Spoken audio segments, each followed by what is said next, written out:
Do what you can, with what you have, where you are. Believe you can and you're halfway there. It is hard to fail, but it is worse never to have tried to succeed. It is not the critic who counts, not the man who points out how the strong man stumbles, or where the doer of deeds could have done them better. The credit belongs to the man who is actually in the arena, whose face is marred by dust and sweat and blood, who strives valiantly, who errs, who comes short again and again, because there is no effort without error and shortcoming, but who does actually strive to do the deeds, who knows great enthusiasms, the great devotions, who spends himself in a worthy cause, who at the best knows in the end the triumph of high achievement, and who at the worst, if he fails, at least fails while daring greatly, so that his place shall never be with those cold and timid souls who neither know victory nor defeat.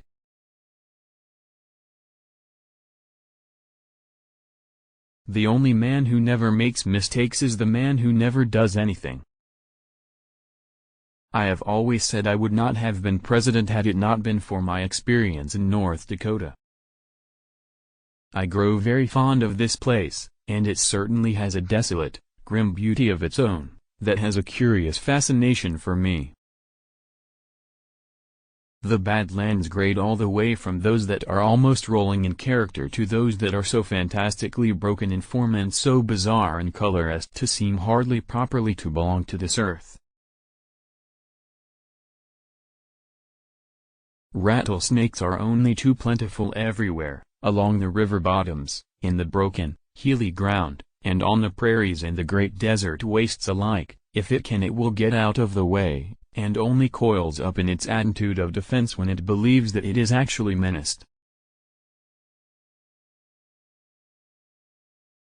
One of our sweetest, loudest songsters is the meadowlark. The plains air seems to give it a voice, and it will perch on the top of a bush or tree and sing for hours in rich, bubbling tones.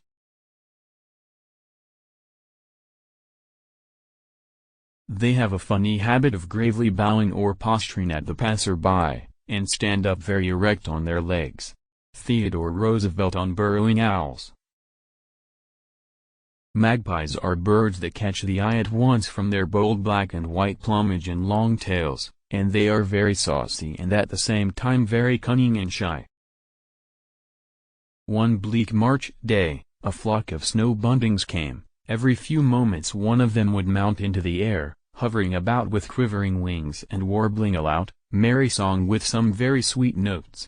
They were a most welcome little group of guests, and we were sorry when, after loitering around a day or two, they disappeared toward their breeding haunts.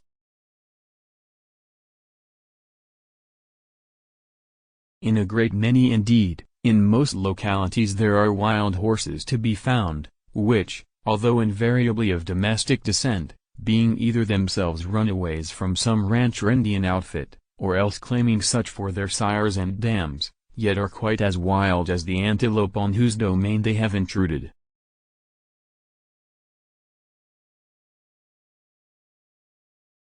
Prairie dogs are abundant. They are in shape like little woodchucks, and are the most noisy and inquisitive animals imaginable. They are never found singly, but always in towns of several hundred inhabitants, and these towns are found in all kinds of places where the country is flat and treeless.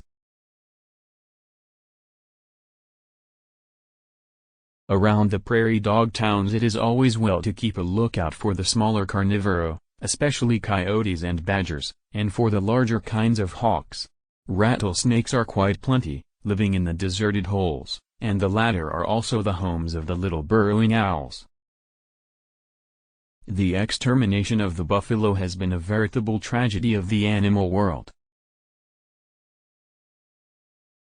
The river flows in long sigmoid curves through an alluvial valley of no great width. The amount of this alluvial land enclosed by a single bend is called a bottom, which may be either covered with cottonwood trees or else be simply a great grass meadow. From the edges of the valley the land rises abruptly in steep high buttes whose crests are sharp and jagged. This broken country extends back from the river for many miles, and has been called always, by Indians, French voyageurs, and American trappers alike, the Badlands.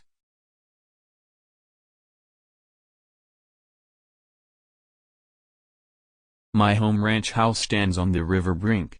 From the low, long veranda, shaded by leafy cottonwoods, one looks across sandbars and shallows to a strip of meadowland, behind which rises a line of sheer cliffs and grassy plateaus. This veranda is a pleasant place in the summer evenings when a cool breeze stirs along the river and blows in the faces of the tired men, who loll back in their rocking chairs. What true American does not enjoy a rocking chair? Book in hand, though they do not often read the books, but rock gently to and fro, gazing sleepily out at the weird-looking buttes opposite, until their sharp outlines grow indistinct and purple in the afterglow of the sunset. My home ranch lies on both sides of the Little Missouri, the nearest ranchman above me being about 12, and the nearest below me about 10 miles distant.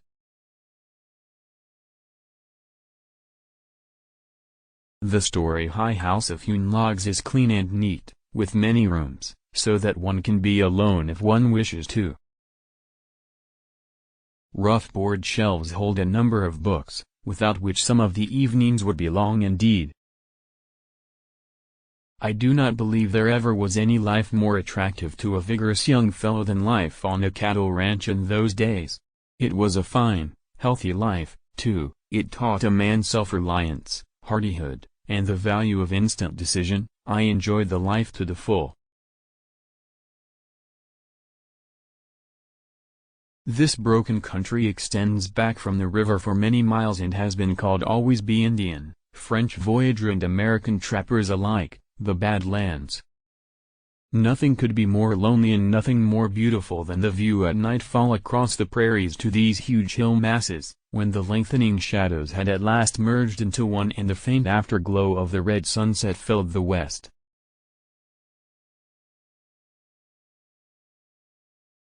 The beauty and charm of the wilderness are his for the asking, for the edges of the wilderness lie close beside the beaten roads of the present travel.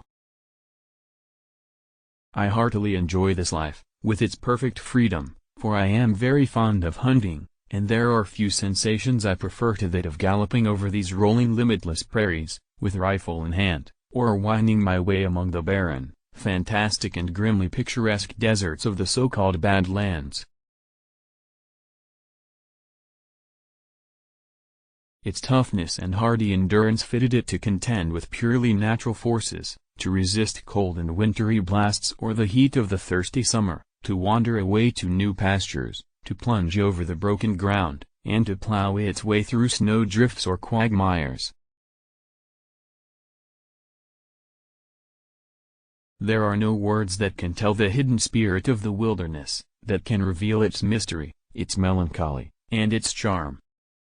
Sometimes we vary our diet with fish, wall-eyed pike, ugly slimy catfish, and other uncouth finny things, looking very fit denizens of the mud-choked water. After nightfall the face of the country seems to alter marvelously, and the clear moonlight only intensifies the change. The river gleams like running quicksilver, and the moonbeams play over the grassy stretches of the plateaus. The Bad Lands seem to be stranger and wilder than ever, the silvery rays turning the country into a kind of grim fairyland.